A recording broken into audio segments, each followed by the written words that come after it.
जी हाँ मेरे प्यारे दोस्तों, इंतजार की घड़ियां समाप्त हुई। अब लेके चलते हैं चंदन इंटरटेनमेंट। जी हाँ, चंदन इंटरटेनमेंट मिलने का पता है ग्राम चक हबीब, पोस्ट गंगापुर, जिला समस्तीपुर, जिसके ऑर्गेनाइजर हैं हमारे कृष्णा जी।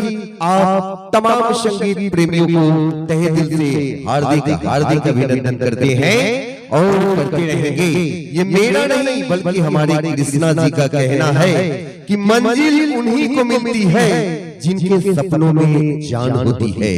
कहते हैं कि मंजिल उन्हीं को मिलती है जिनके सपनों में जान होती है। पंख से कुछ नहीं होता, हौसलों से उड़ान होती है, हौसलों से उड़ान होती है, हौसलों से उड़ान होती है। तो जी हाँ मेरे प्यारे भाइयों बहनों एवं मेरे प्यारे साथियों, आप तमाम श्रोता बंधुओं के बीच चंदन इंटरटेनमेंट शो के बैनर तले मैं Ashok Verma, announcer and singer Samastipuri, आप तमाम श्रोता बंधुओं के बीच एक प्यारा संगीत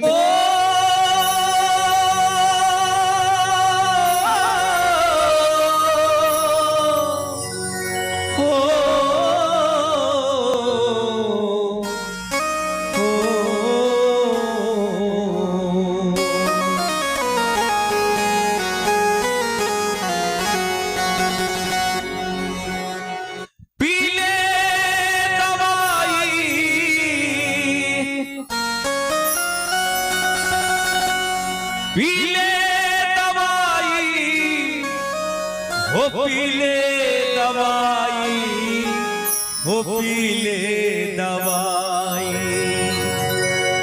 राम नाम के पीले दवाई, वैद घर कब हो न जाए। राम नाम के पीले दवाई, वैद घर कब हो न जाए। पीले दवाई हो, पीले दवाई हो, पीले दवाई। राम नाम के पीले दवाई, वैद घर कब हो न जाए। राम नाम के पीले दवाई, वैद घर कब हो न जाए।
पीले दवाई, वैद घर कब हो न जाए।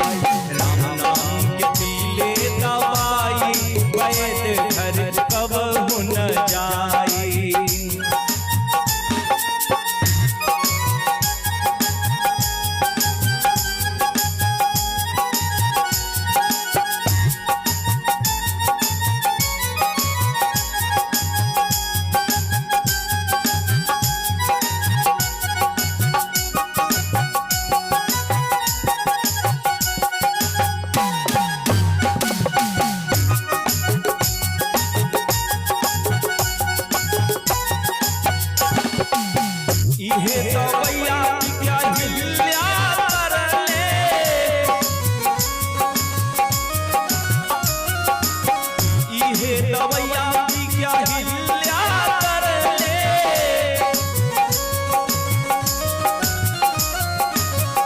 इहे दवैया पी कहिल्या तरले, इहे दवैया पी कहिल्या तरले, पत्थर से नारी बन गइल वैद घर कहियो न जाय। ओ पत्थर से नारी बन गइल वैद घर कहियो न जाय। राम नाम के पीले दवाई वैद घर कहियो न जाय। राम नाम के पीले दवाई वैद घर कबो न जाय।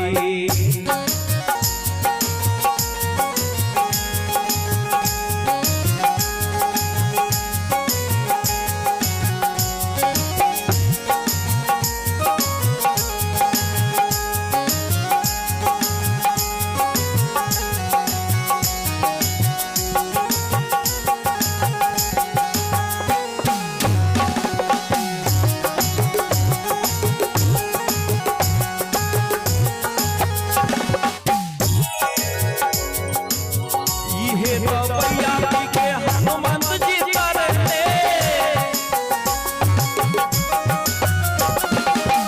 इहे दवैया पी के हनुमंत जी तरले,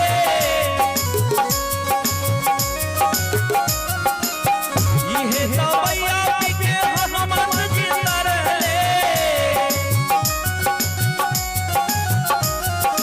कलयुग के मालिक कहलाई वैद घर कबू न जाय। ओ कलयुग के मालिक कहलाई वैद घर कबू न जाय। राम नाम के पीले दवाई वैद घर कबू न जाय।